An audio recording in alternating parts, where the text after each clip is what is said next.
प्रिय विद्यार्थियों, राजकीय महाविद्यालय सुजानगढ़ के इस YouTube चैनल पर आप सबका हार्दिक स्वागत, अभिनंदन। आप सब अपने अपने घरों में महफूज होंगे। अपना ध्यान रखिएगा, अपनों का ध्यान रखिएगा, राष्ट्र और मानवता का ध्यान रखिएगा। हम इस दौर में पढ़ते रहेंगे, पढ़ाते रहेंगे, अपनी तैयारी भी साथ साथ करें। आज हम महाकवि भूषण और उसकी राष्ट्रीयता को लेकर बातचीत करेंगे। रीतिकाल के एक उल्लेखनीय कवि के रूप में भूषण निर्विवाद नाम है, लेकिन उनकी राष्ट्रीयता को लेकर के कई सारे सवाल हैं और परीक्षा में भूषण की राष्ट्रीयता इस विषय पर अमूमन सवाल पूछे जाते हैं। आप सबको ध्यान ही है, हमने महाकवि भूषण को अपनी कक्षा में पढ़ा। भूषण के कवित्त सवैये पढ़े। शिवाजी शौर्य और छत्रसाल प्रताप से जो कवित्त आपके लगे हैं, मैं एक दो कवित्त के साथ में बात शुरू करता हूं ताकि आपको सरसता के साथ में बात सुन पाएंगे और आपको याद भी रहेगा कि आपने जब कक्षा में भावार्थ समझते हुए व्याख्याओं पर काम किया होगा घर में अभी, तो व्याख्या भी साथ साथ तैयार करें और प्रश्न भी तैयार करें। हम उनके दो, एक शिवाजी शौर्य से और एक छत्रसाल प्रताप से, दो कवित्त के साथ में बात शुरू करते हैं। शिवाजी शौर्य से उनका जो पाठ्यक्रम में अपने कवित्त है कि इंद्र जिमि जंभ पर बाड़व जू अंभ पर रावण सदंभ पर रघुकुल राज। कवित्त में भूषण बहुत श्रेष्ठ स्वर है। इंद्र जिमि जंभ पर बाड़व जू अंभ पर रावण सदंभ पर रघुकुल राज है। और पौन बारी बाह पर शंभु रति नाह पर ज्यों सहस्र बाहु पर राम द्विज राज है। दावा द्रुम दंड पर चिता मृग झुंड पर भूषण वितुंड पर जैसे मृग राज है। और तेजतम अंश पर कान जिमि कंश पर यूं मलेच्छ वंश पर शेर शिवराज है। शिवाजी के शौर्य में ये कवित्त उनका है। ऐसा ये कवित्त छत्रसाल प्रताप से, छत्रसाल की प्रशंसा करते हुए वो कहते हैं कि छत्रसाल की बर्छी ने दुष्टों के कितने वर छीन लिए कि भुज भुजगेश की वे शंगनी भुजंगनी शी खोदि खोदि खाती दीन दारुण दलन के। बखतर पाखरनी बीच धस जाति मौन पेरी पार जात पर वाह ज्यों जलन के। रैया राय चंपती को छत्रसाल महाराज भूषण सकत्त को बखाने यूं बलन के। परच्छी पंछी पर छीने ऐसे परे पर छीने वीर तेरी बर छीने हैं खलन के। ऐसे महाकवि भूषण, उनकी राष्ट्रीयता को लेकर हम आज बातचीत कर रहे हैं। पहले भूषण के विषय में थोड़ी सी जानकारी, भूषण कौन थे, क्या थे, थोड़ा सा यहाँ से हम बात शुरू करते हैं। आपने वैसे पढ़ा भी है, लेकिन मैं आपको फिर से दोहराने के लिए थोड़ी सी बात कर लूँ। आप घरों में हैं, इस कोरोना महामारी से संघर्ष करते हुए, जैसी स्थिति में वैसी स्थिति में आप अपने घरों में हैं, लॉकडाउन का समय है, इसलिए हो सकता है आपके पास में सामग्री नहीं हो, पुस्तक भी नहीं हो, तो इसको सुन करके भी आप इस प्रश्न को तैयार कर सकें। इसलिए बहुत सामान्य सी जानकारियां मैं देता हूं। भाषा की दृष्टि से भी कोशिश करूंगा सरलता से आप समझ पाएँ, और उदाहरण की दृष्टि से भी, ताकि आप यदि इसको सुन करके भी सीखें तो परीक्षा में इस प्रश्न को आप बड़ी तैयारी के साथ में उत्तर पुस्तिका में नोट कर सकेंगे और अच्छे अंक अर्जित कर सकेंगे, ऐसा मेरा मानना है। महाकवि भूषण चिंतामणि और मतीराम के छोटे भाई थे।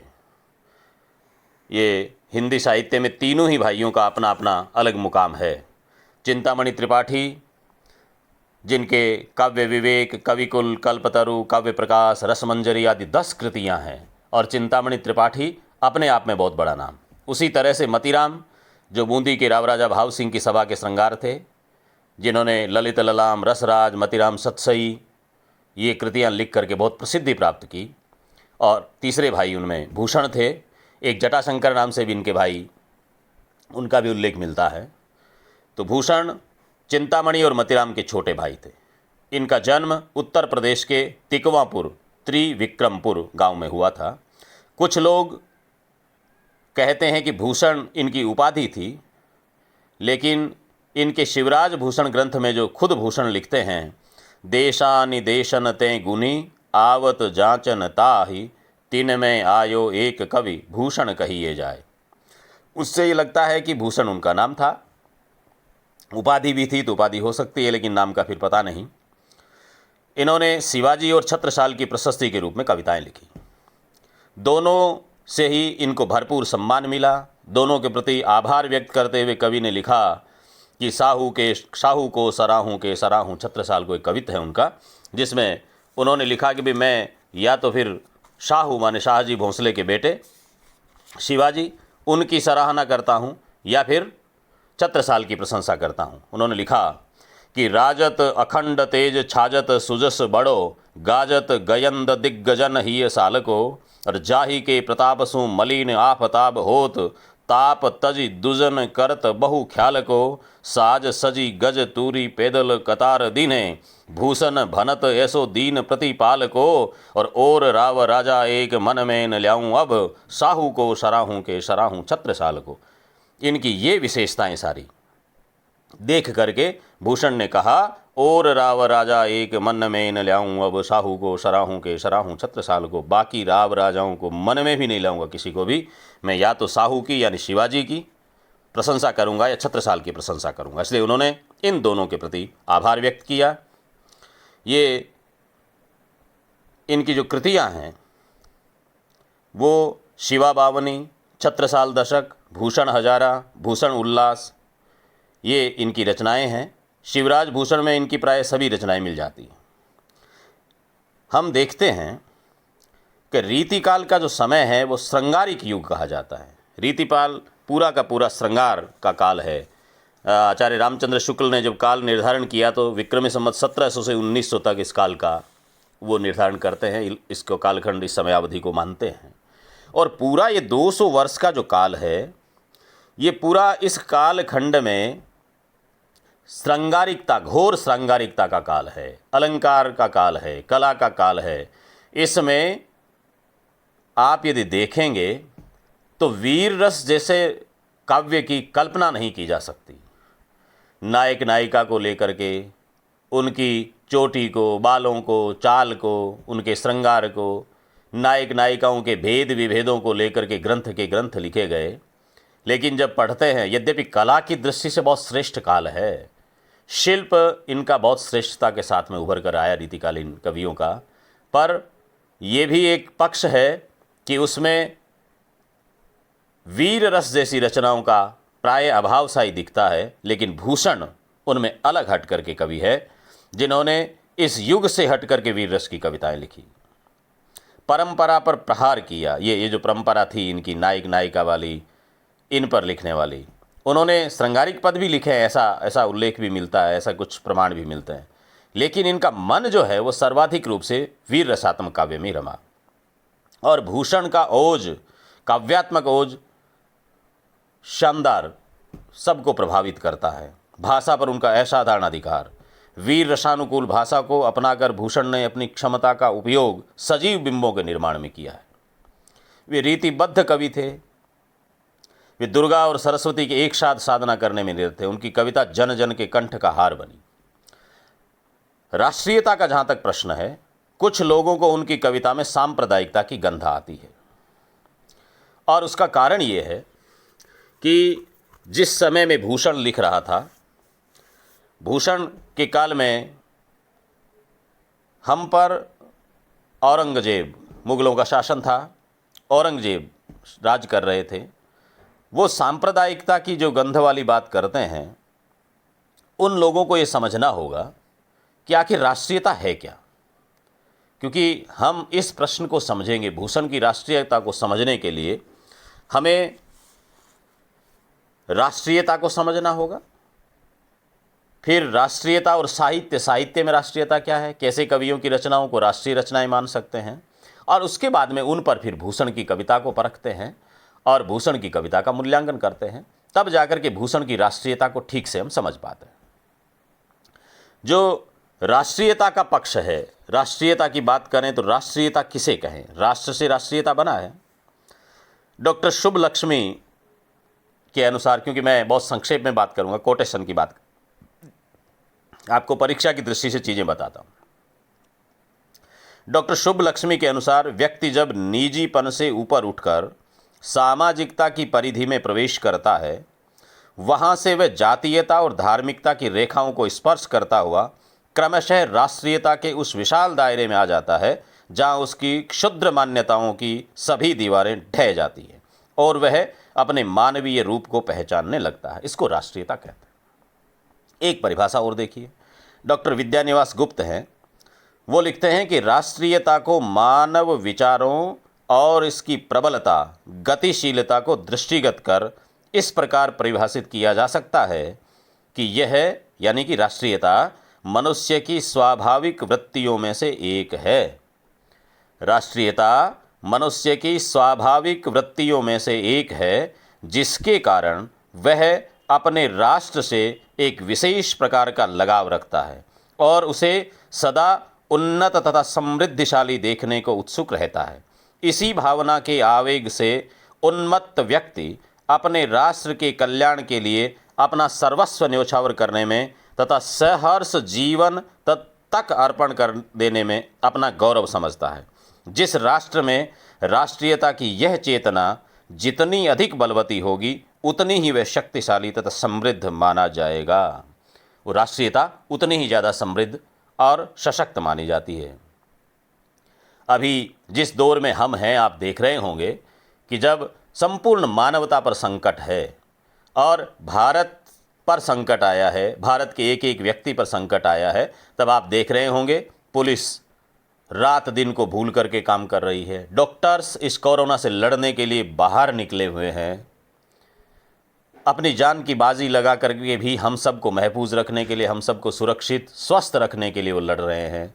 भामाशाह आगे आगे दान देने के लिए आप देख रहे होंगे करोड़ों में राशि दान दे रहे हैं। ये अपने राष्ट्र के लिए राष्ट्रीयता की भावना जब निजपन छूट करके जब व्यष्टि समष्टि में परिवर्तित हो जाती है, उसको राष्ट्रीयता कहते हैं। अपने राष्ट्र के लिए कुछ भी करने को तैयार होते हैं, उसको राष्ट्रीयता कहते हैं। एक ब्रूवेकर की परिभाषा और आप देख लीजिए, फिर आगे बढ़ेंगे। ब्रूवेकर ने राष्ट्रीयता की परिभाषा देते हुए कहा कि राष्ट्रीयता साधारण रूप में देश प्रेम की अपेक्षा देशभक्ति के अधिक व्यापक क्षेत्र की ओर संकेत करती है। राष्ट्रीयता के स्थान के संबंध के अलावा प्रजाति, भाषा, इतिहास, संस्कृति और परंपराओं के भी संबंध आ जाते हैं राष्ट्रीयता में। इन सब के संबंध भी साथ में आते हैं।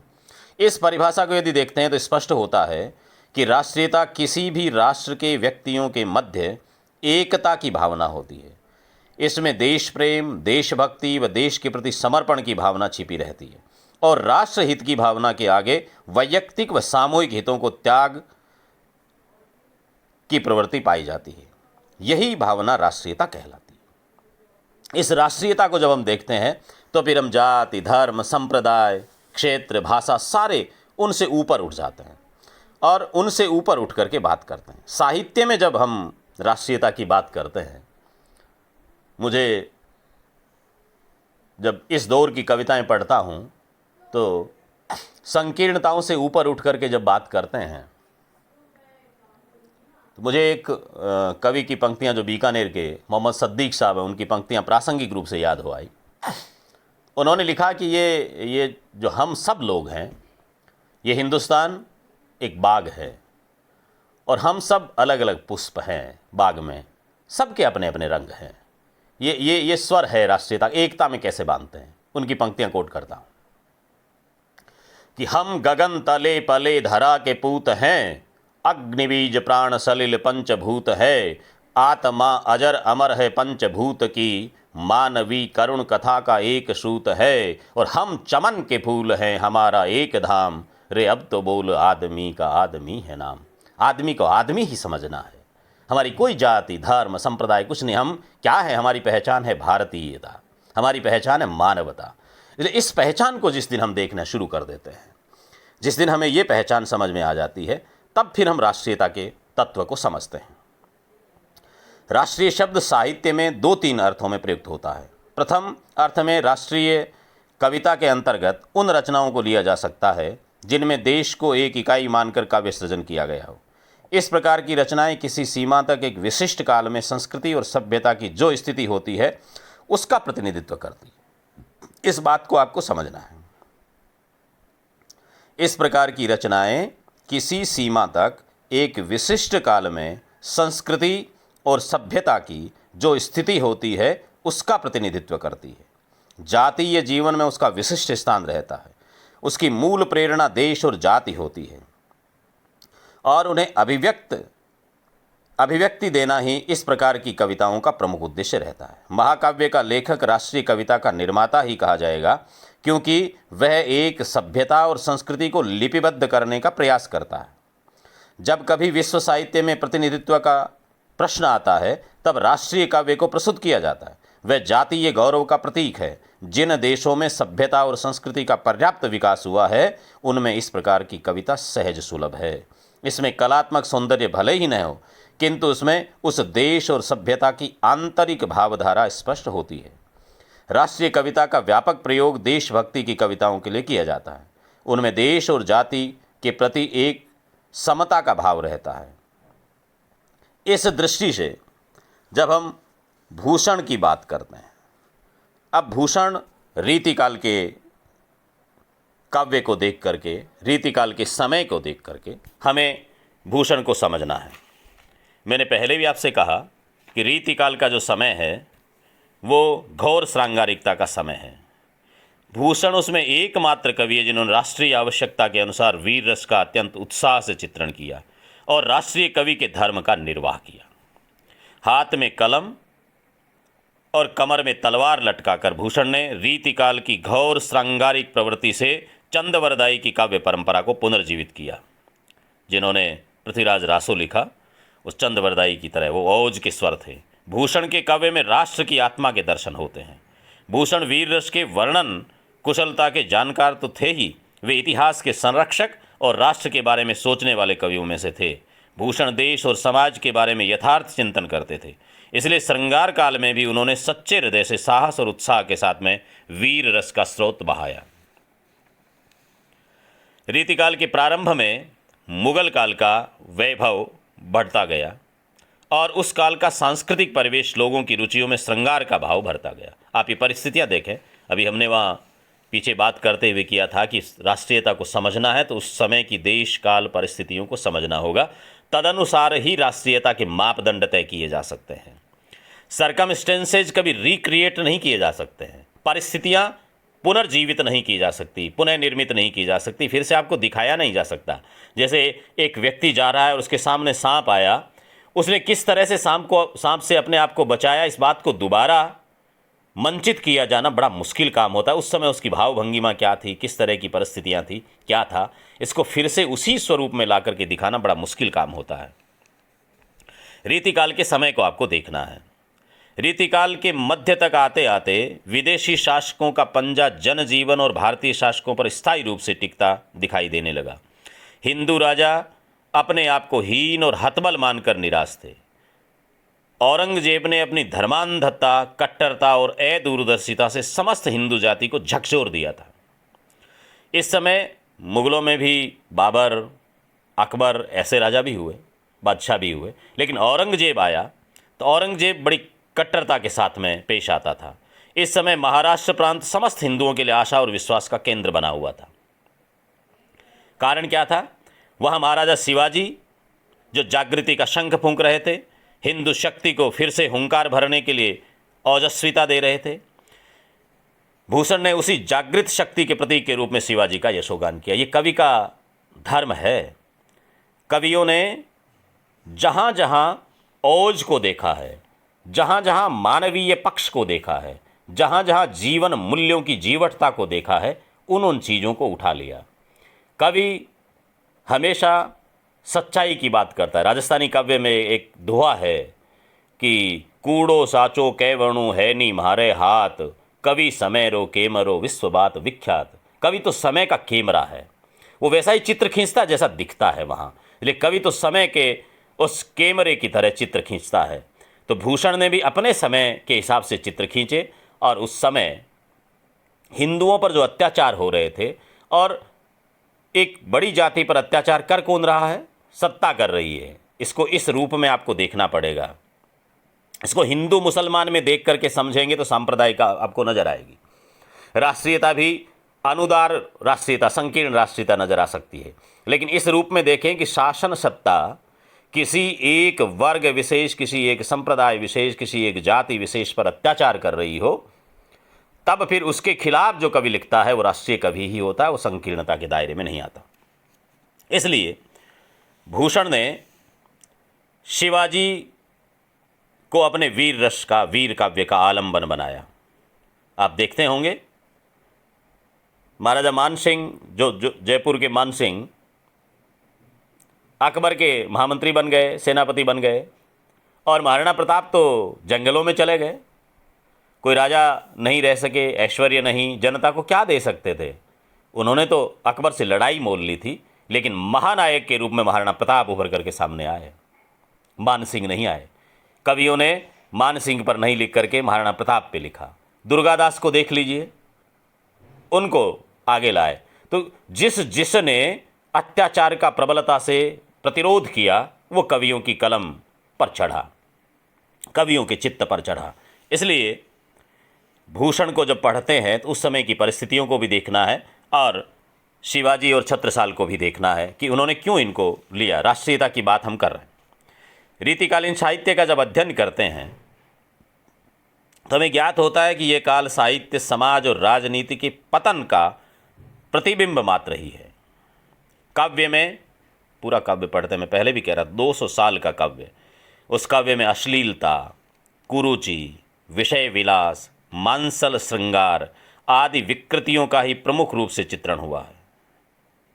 राधा कृष्ण का नाम जो सूरदास, नंददास, रसखान आदि कवियों ने भक्तिभाव और अलौकिक प्रेम चित्रण का साधन था, इन रीतिकालीन श्रृंगारिक कवियों ने उस लौकिक प्रेम दर्शन के लिए उसे घसीट दिया। और अब के कवि रीझी हैं तो कविताई, न तो राधिका कन्हाई सुमिरन को बहानू है। कहाँ तो रसखान लिखता था कि मेरा जो कृष्ण है, हे कृष्ण, मुझे तो इस जन्म में नहीं, जन्म जन्म तक तेरे पास में रहना है। मानुष हो तो वही रस खान, बसो ब्रज गोकुल गाँव के ग्वारन। वो रस खान लिख रहा है, वहाँ फिर भगवान कृष्ण है। और कहाँ इन्होंने ला करके राधा और कृष्ण को मांसल श्रृंगार पर ला करके टिका दिया। नायिका भेद, नक्षिक वर्णन, षट ऋतु वर्णन, खंडिता, परकिया आदि श्रृंगारिक प्रवृत्तियाँ विकसित हो रही थी। उन्होंने वासना की नदी के किनारे स्नान करना शुरू किया। ऐसा दौर ये रीतिकाल का रहा। इस दौर में भूषण ने इस मांसल श्रृंगारिकता से दूर हट करके निर्जीव और पतनोन्मुख काव्य प्रवृत्ति को पहचाना और उसे समाप्त करने की दिशा में कदम उठाया। वे युगानुरूप संदर्भ लेकर उपस्थित हुए और सच्चे लोक सेवक और राष्ट्र नायक कवि की भूमिका निभाने लगे।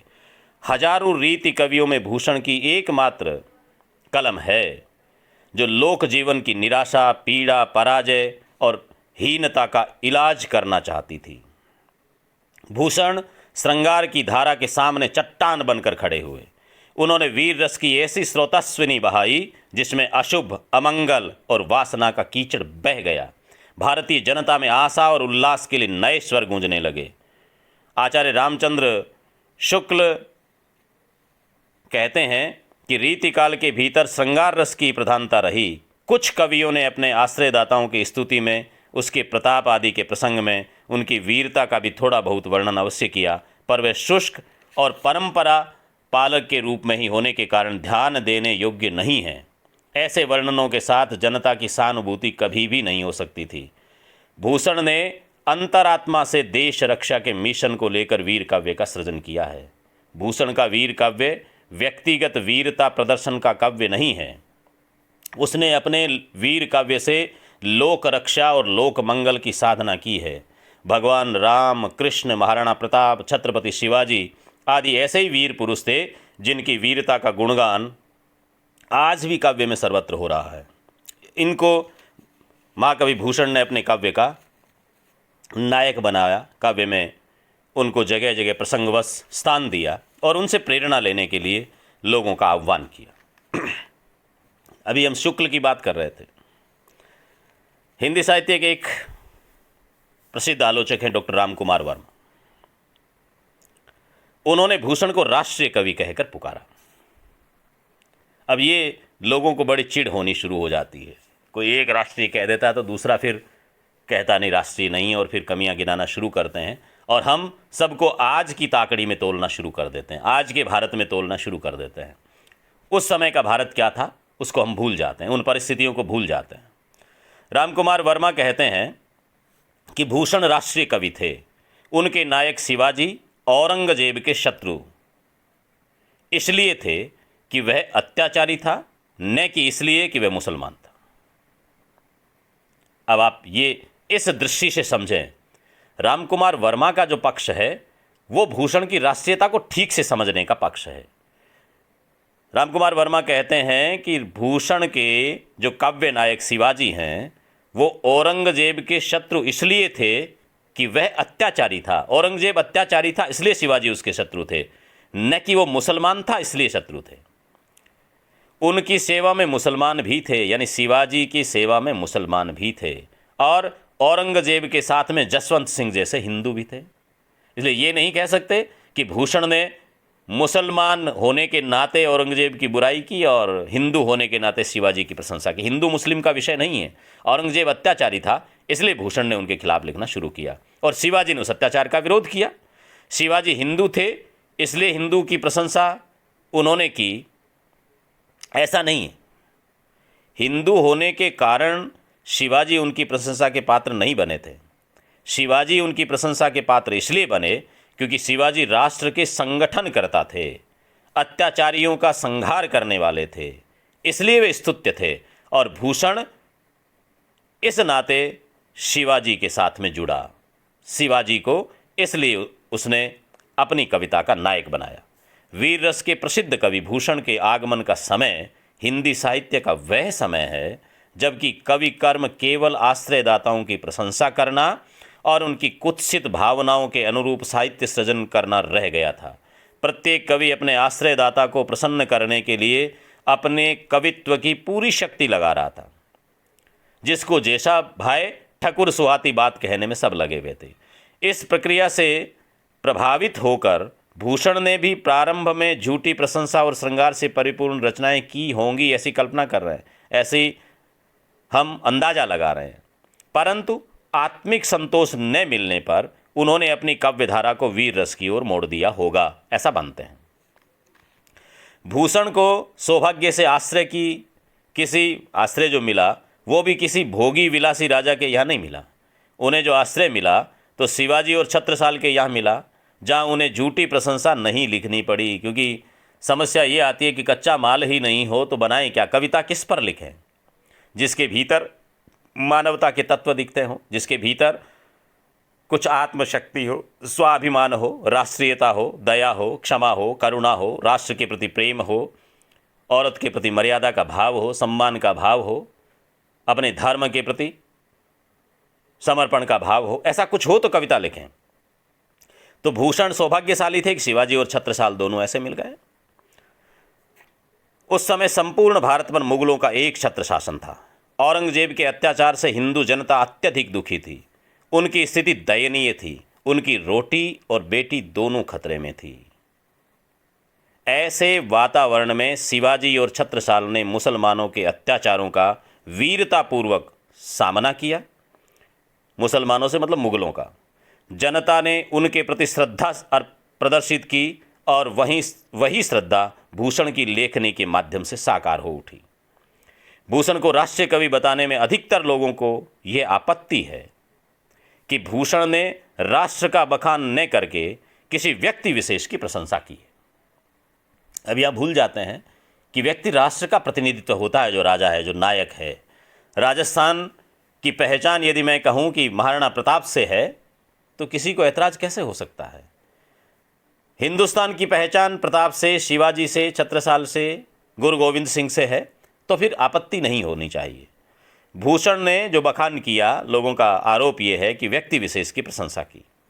इसके साथ ही भूषण ने अपनी रचनाओं में हिंदुओं के पक्ष का ही समर्थन किया, ऐसा आरोप भी लगाता है। दूसरी ओर उन्होंने मुसलमानों की भरसक बुराई की है, ये बात भी है। इस स्थिति को देखकर भूषण को राष्ट्रीय कवि कहने में कुछ लोगों को हिचकिचाहट है, उनका विरोध है। आधुनिक युग के कुछ आलोचक उनके काव्य को जातीयता और संकीर्णता से ओतप्रोत बताते हैं, और उन्होंने जहाँ पर लिखा वेद राखे विदित पुराण राखे सारयुत, ये उनका बहुत प्रसिद्ध कवित्त है। मैं कवित्त पढ़ता हूँ, फिर इस पर बात करें। वेद राखे, उन्होंने शिवाजी की प्रशंसा करते हुए लिखा कि वेद राखे विदित पुराण राखे सारयुत, नाम नाम राख्यो अति रसना सुघर में, हिंदू न की चोटी रोटी राखी है सिपाही न की, कांधे में जनेऊ राखी और माला राखी घर में, मींड राखे मुगल मरोरी राखे पातशाह, वेरी पीस राखे वरदान राख्यो कर में, और राजन की हद राखी तेग बल शिवराज, देव राखे देवल स्वधर्म राख्यो घर में। ये कवित्व उनका है। अब हिंदू न की चोटी रोटी राखी है सिपाही न की, इस पे, और वेद राखे विदित पुराण राखे सारयुत, इन पंक्तियों पर उन्होंने सांप्रदायिक कवि घोषित कर दिया भूषण को। एक श्री विनोद बिहारी आलोचक हैं, उन्होंने सरस्वती पत्रिका के 36वें वर्ष के पहले अंक में भूषण को दूषण की उपाधि से अलंकृत किया और कहा कि वीर रस की आड़ में भूषण ने तत्कालीन कामुक हिंदू समाज के सामने मुगल राजवंश की सुकुमार सुंदरियों को नंगी करके खूब यश और धन लूटा है। भाषा देखिए उनकी। खेद है कि उनकी इस गंदी मनोवृत्ति को आज भी हम वीर रस की पवित्र मंदाकिनी समझते हैं और उसी रूप में आदर करते हैं। वो लिखते हैं कि शिवा बावनी धोखे की टट्टी है। लेकिन विनोद बिहारी जी का मत भूषण के संबंध में एकांगी है। देखिए, जब शोध हम करते हैं, किसी विषय पर समीक्षा करते हैं, विमर्श करते हैं, सबको अपनी अपनी बात कहने का हक होता है। इसलिए विनोद बिहारी जी का पूर्ण सम्मान करते हैं। उन्होंने अपने तरीके से सोचा है, उन्होंने अपने तरीके से बात की है, लेकिन अन्य तर्क के आधार पर सिद्ध होता है कि उनका जो ये मत है एकांगी है। भूषण वास्तव में ही एक ऐसे सामयिक कवि हैं जिनकी आवश्यकता समय को थी। उन्होंने वीर रसपूर्ण काव्य की रचना करके हिंदू जनता की सोई हुई शक्ति को जगाया, उन्हें उनके अस्तित्व का बोध कराया और उनमें वीर भावनाओं का जागरण किया। वस्तुतः वे राष्ट्रीय भावों के प्रेरक थे।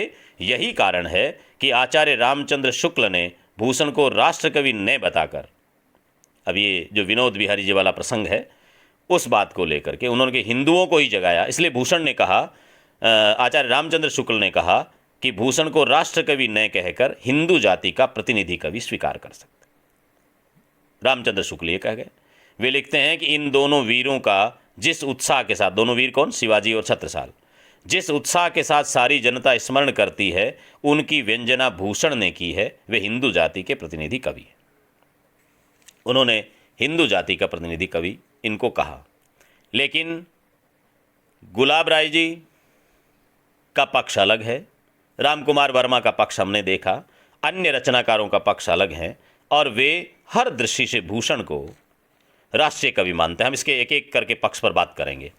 इनकी जो आरोप है अराष्ट्रीयता का, उस पर थोड़ी चर्चा करते हैं, फिर राष्ट्रीयता के पक्ष पर हम बात करेंगे कि क्यों राष्ट्रीय है और किन किन मापदंडों के आधार पर हम उनको राष्ट्रीय कह सकते हैं। भूषण पर अराष्ट्रीयता का आरोप करने तथा उससे राष्ट्रकवि होने का आसन छीनने से पहले यह आवश्यक है कि हम ये देख लें कि उस समय की स्थिति क्या थी। स्थिति माने राजनीतिक, सामाजिक, आर्थिक। हम हिंदुस्तान में क्या हो रहा था।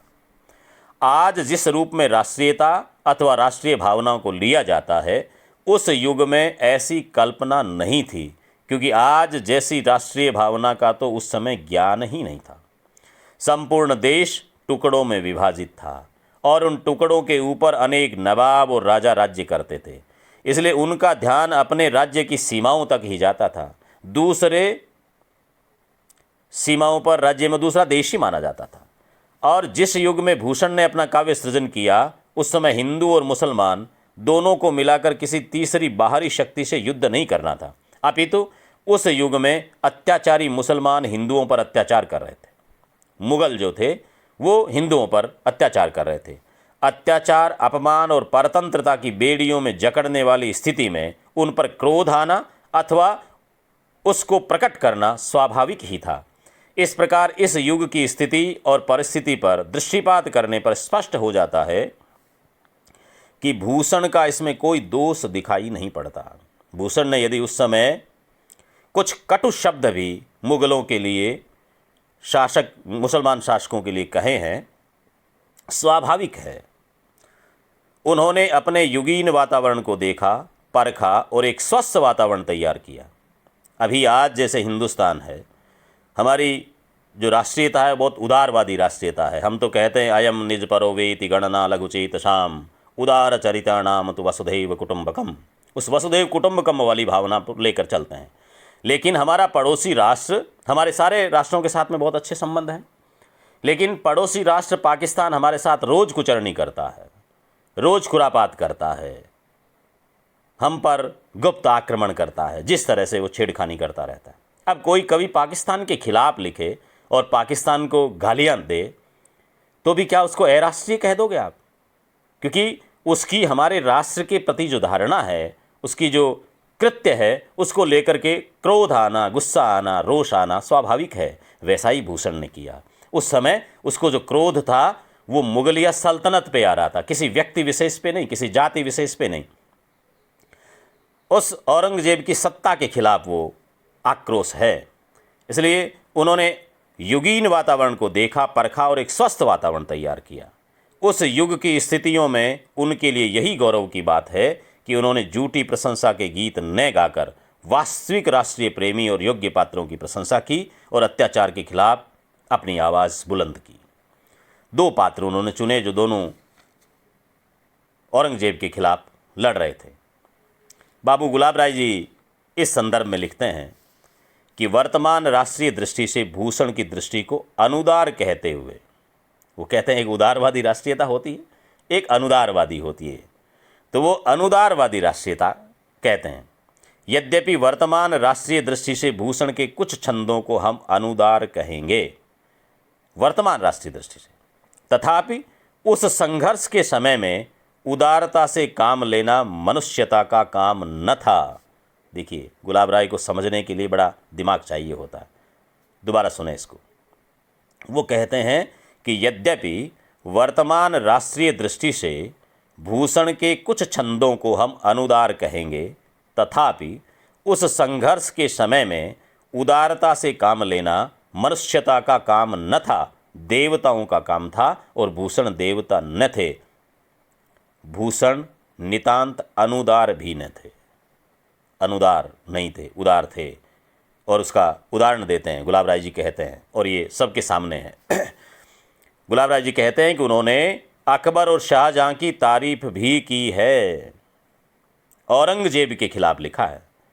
मुगलों के और मुसलमानों के खिलाफ होते तो फिर तो अकबर और शाहजहां की तारीफ भी नहीं करते। उन्होंने अकबर और शाहजहां की तारीफ भी की है। उन्होंने प्रतिनायक को भी अधिकांश स्थलों पर पूरा पूरा मान दिया। जैसे शिवाजी और छत्रसाल की प्रशंसा करते हैं तो प्रतिनायकों को, उसके सामने जो लड़ रहे हैं, जिसको खलनायक शब्द नहीं कहते हम काव्य में, फिल्मों में जो नायक और खलनायक कह देते हैं, साहित्य में उसको प्रतिनायक कहा जाता है, सामने वाला बराबर का हो। और भूषण तो लिखता है, सिंह की चोट, सिंह की सिंह चपेट सहे गजराज को धक्का।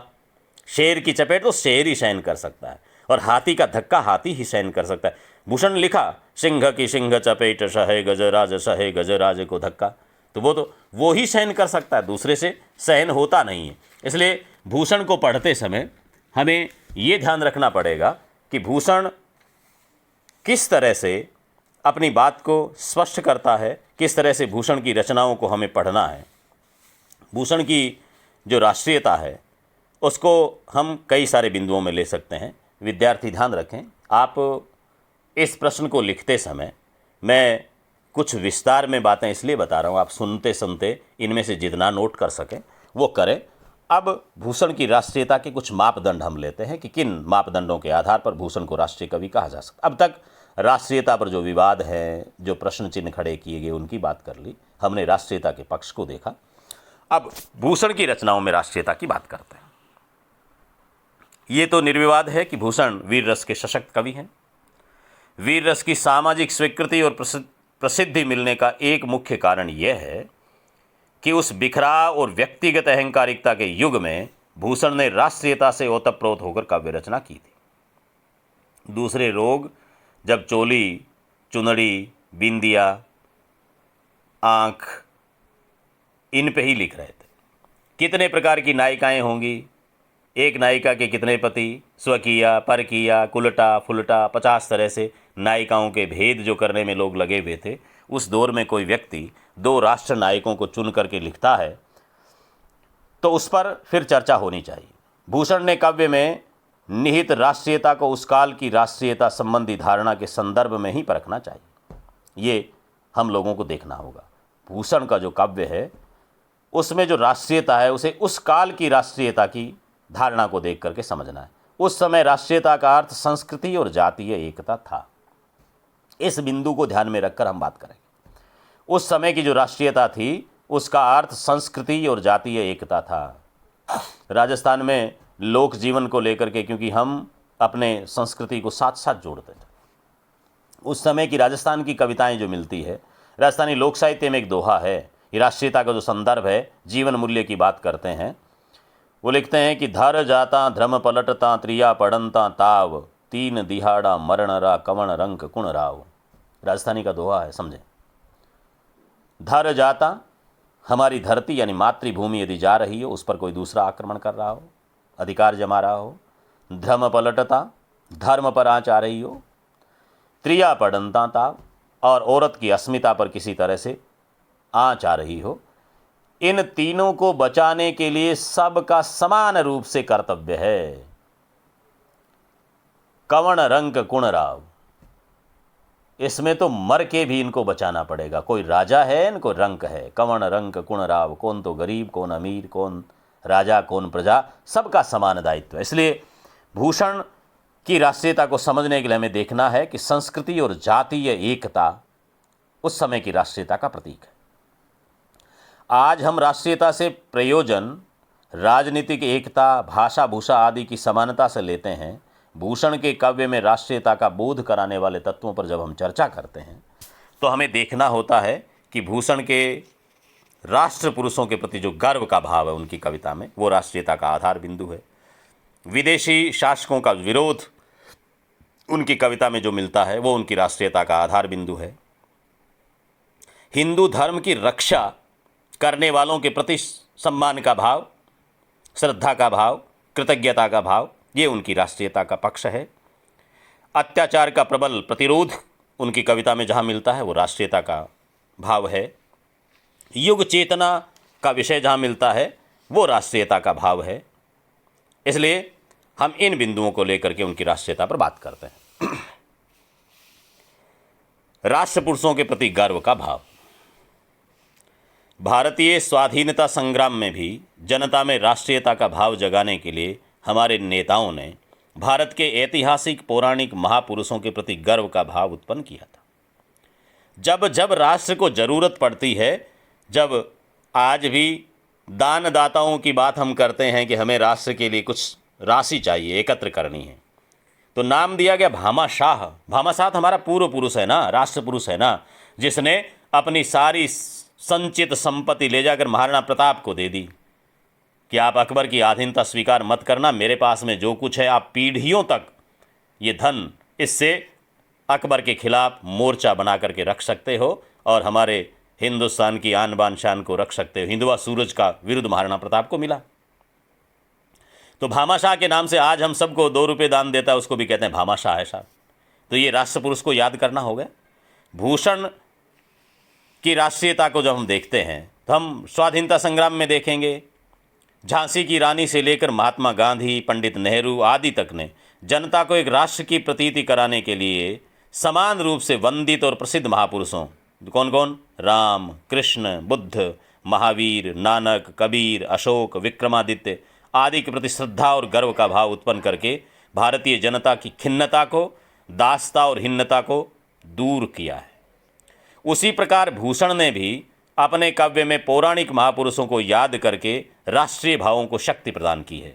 उन्होंने अलंकार रूप में कपिल मुनि के श्राप से सगर पुत्रों के विनाश की याद दिलाई तथा सहस्त्रबाहु द्वारा रेवा नदी का प्रवाह रोकने की वीरता का बखान करके भारत के पौरुष और शक्ति का परिचय दिया है। भारत के लोगों का सिर ऊंचा किया उन्होंने, और संयोग से शिवाजी और छत्रसाल जैसे शासक उसी काल में सीमित स्वार्थों से ऊपर उठकर भारत में हिंदू साम्राज्य की स्थापना करना चाहते थे। वे लोक रक्षक और लोक नायक थे। उन्होंने जनता में स्वतंत्रता और स्वराज्य के प्रति उत्साह का भाव भर दिया था। भूषण ने उन्हीं दोनों राष्ट्रपुरुषों के प्रति श्रद्धा का भाव जगाया। वे शिवाजी के लोक रक्षक मर्यादा पुरुषोत्तम राम के सदृश समझते थे। शिवाजी को राम के समक्ष माना। उन्होंने पूर्व पुरुषों को याद किया।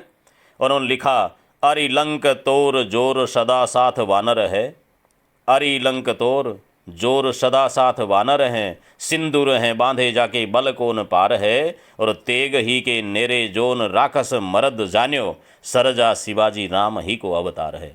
शिवाजी को राम का अवतार बता करके उन्होंने राष्ट्रपुरुषों के प्रति गर्व का भाव उत्पन्न किया। शिवाजी और छत्रसाल की वीरता का भूषण ने इतना उत्साहपूर्वक वर्णन किया है कि भारतीय जनता को इनमें अपनी रक्षा का पूर्ण विश्वास प्राप्त हो गया। जब कोई कवि अपने किसी नायक पर लिखता है तो उसके संपूर्ण पक्षों को उभारता है, और जब उन पक्षों को उभारता है तो फिर नायक में भी स्वाभिमान का भाव प्रबल होता है। इस नाते भूषण की राष्ट्रीयता पहला जो बिंदु है उसमें खरी उतरती। दूसरा बिंदु देखें, विदेशी शासकों का विरोध, विदेशी शासन का विरोध, ये राष्ट्रीयता का दूसरा बिंदु। तो भूषण के आविर्भाव से पूर्व ही भारत में मुसलमानों का शासन स्थापित हो चुका था, किंतु हिंदुओं में पराजित मनोदशा के कारण बहुत निराशा थी। शासन तो मुगलों का चल ही रहा था, लेकिन हिंदू पराजित मनोदशा में आ गए थे। नैराश्य का भाव उनमें घर कर गया था। भारत में मुगलों के शासन को विदेशी शासन ही समझा जाता था। इस दृष्टि से आपको पढ़ना है। मुगलों का शासन विदेशी शासन ही माना जाता था, और उसके स्थान पर स्वदेशी शासन स्थापित करने के प्रयत्न यदा कदा होते रहते थे। शिवाजी ने यही प्रयास किया था, और भूषण ने देश की नब्ज टटोलकर अपने काव्य में विदेशी शासन का जूड़ा उतार फेंकने का आह्वान किया था। उन्होंने कहा कि विदेशी शासन वाला जूड़ा उतार करके फेंकिए, और इसको फेंकने में यदि आपको नायक चाहिए तो शिवाजी को देखिए। शिवाजी के विदेशी शासन विरोधी उद्देश्य में भूषण ने पूरा सहयोग किया। विदेशी शासकों की प्रतीति कराने वाले शेख, सैयद और पठानों को शिवाजी ने पराजित करके भारतीय समाज में स्वराज्य के प्रति आशा और उत्साह का संचार किया था। भूषण की एक कविता की पंक्तियां है, भूषण भनत केते दीने बंदी खाने शेख, सैयद हजारी गहें रैयत बाजारी से, और महतो से मुगल महाजन से महाराज, डांडी लीने पकड़ी पठान पटवारी से। ये विदेश शासकों के प्रति विरोध का भाव था। हिंदू धर्म की रक्षा, इस रूप में भूषण का काव्य राष्ट्रीयता की परिधि में आता है। हिंदू जाति उस समय राष्ट्र की संगठित अभिव्यक्ति थी। भूषण ने हिंदुओं को संगठित करके हिंदू समाज, हिंदू धर्म और हिंदू प्रतीकों की रक्षा में उत्साहपूर्वक काव्य रचना की। हिंदू धर्म और हिंदू संस्कृति की रक्षा हो, उस समय राष्ट्र रक्षा का कार्य था। यानी वो जो दौर था, क्योंकि भारत का प्रतीक हिंदू जाति थी, हिंदू संस्कृति थी, और उस समय हिंदू संस्कृति की रक्षा ही राष्ट्र रक्षा कहलाती थी। इस जातीय रक्षा की प्रेरणा के कारण ही भूषण को अखिल भारतीय जन कवि होने का गौरव प्राप्त हुआ। मैंने पहले कवि पढ़ा था, वेद राखे विदित पुराण राखे सार युत, राम नाम राखे अति रसना सुघर में। वो कवित हिंदू धर्म की रक्षा के लिए भूषण का प्रतिनिधि कवित्व है। कवित्व को दोबारा इसलिए नहीं पढ़ता हूँ कि पहले बोल दिया, आप वहाँ से सुन लें। अत्याचार का विरोध करने में भूषण ने अपनी कविता में अत्याचार का विरोध करने वाले लोगों की प्रशंसा की, और प्रबल प्रतिरोध करते हुए खुद ने आवाज़ उठाई। सच्चा राष्ट्रवादी कवि जनता पर होने वाले अन्याय और अत्याचार के विरुद्ध अवश्य आवाज़ उठाता है। वो सत्ता का सिंहासन से जो संबंध है वो तनातनी वाला ही रहता है, सत्ता और साहित्य का। तो साहित्य हमेशा सत्ता को चेताता रहता है, चूंटी काटता रहता है, सजग करता रहता है। भूषण ने औरंगजेब के अत्याचारों का विरोध करने के लिए अपनी कविता को माध्यम बनाया। उसने स्वयं ने बादशाह को एक कविता में उसके द्वारा किए गए अनीति के कामों का विवरण पढ़कर सुनाया। वह शिवाजी का प्रशंसक इसलिए था कि शिवाजी ने अनीति, अत्याचार और अन्याय का विनाश करने का निश्चय किया था।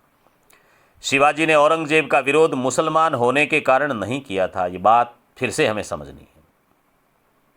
शिवाजी ने औरंगजेब का विरोध मुसलमान होने के कारण नहीं, अपितु मंदिरों और मूर्तियों तोड़ने के कारण, धर्म बदलवाने के कारण, हिंदू राजाओं के राज छीनने के कारण, और एक बात व्यक्तिगत रूप से फिर है, अपने ही पिता और भाइयों पर अत्याचार करने के कारण, ऐसे दुष्कर्मों के कारण किया। और शिवाजी ने इनका विरोध किया।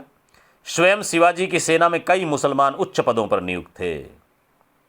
ये हमारे सारे शासकों के यहाँ पर मिलेंगे। महाराणा प्रताप के साथ में भी आप देखें भले बहुत से मुसलमान थे, उनके खुद के सेना में उच्च पद पर थे। शिवाजी स्वयं कुरान और महिलाओं का सम्मान करते थे। एक नायक में क्या क्या गुण हो सकते हैं, वो गुण शिवाजी में थे। इसलिए भूषण जब अपने काव्य का नायक जिस व्यक्ति को बनाता है, उसमें सारे गुणों की खोज भी करता है। ऐसी दशा में भूषण में भी सांप्रदायिक विद्वेष नाम मात्र कोई नहीं था। भूषण ने स्पष्ट लिखा है कि हिंदू मुसलमान साथ साथ सम्मान पूर्वक रहते थे, प्रेम पूर्वक रहते थे। औरंगजेब ने अपनी कट्टरता से दोनों जातियों में शत्रुता के बीज बोए हैं। औरंगजेब के अत्याचारों से भारतीय नरेश पीड़ित थे।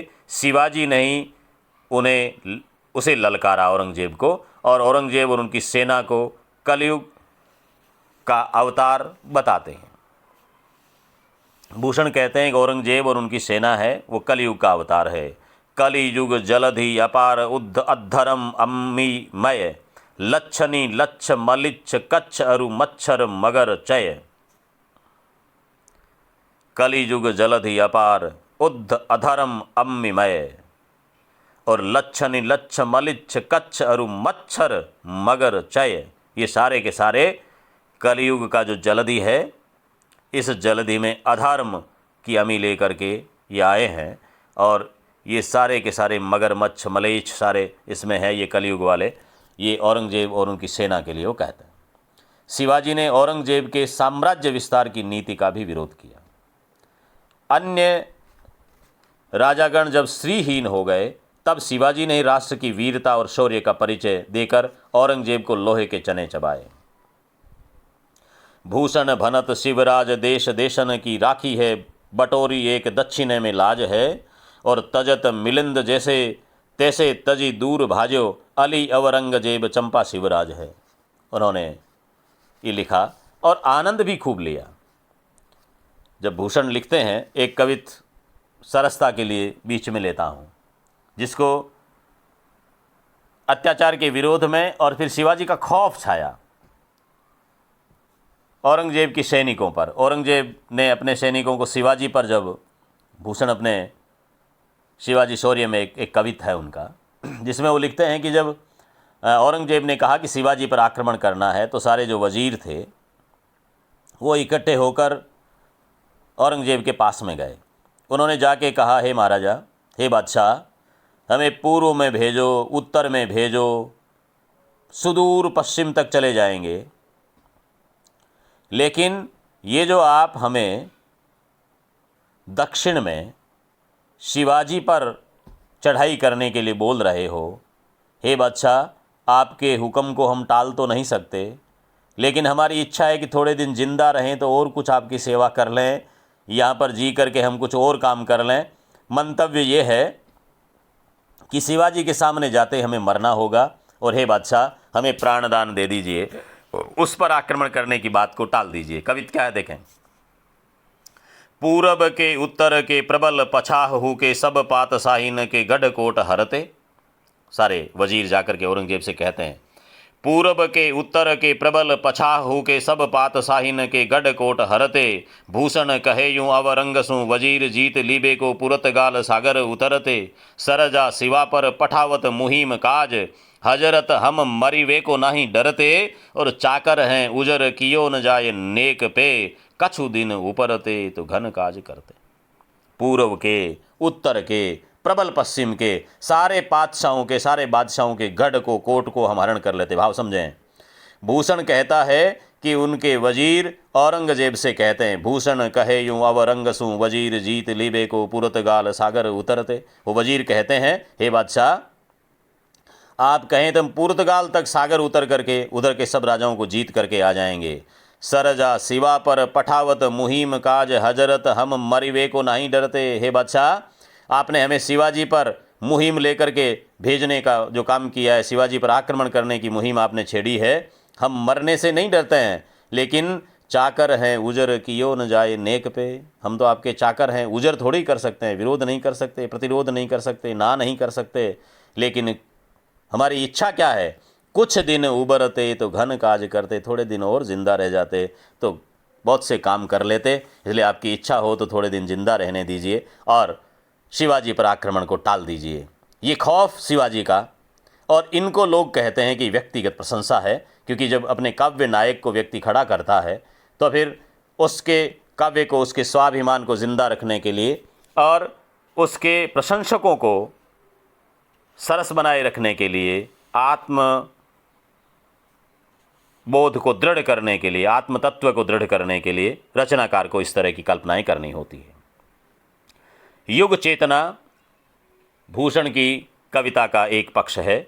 भूषण के काव्य में अपने युग की विकृतियों को दूर करके राष्ट्रीय चेतना जगाने की तत्परता दिखाई देती है।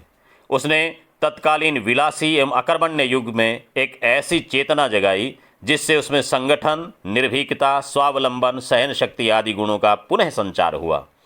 भूषण अपने युग में उन कारणों को भी जानते थे जिनके कारण भारत राष्ट्र के रूप में संगठित नहीं हो सका था और छिन्न भिन्न तथा पराजित हुआ था। उसने स्पष्ट लिखा कि ये आपस की जो फूट है ये हिंदुओं को ले डूबी।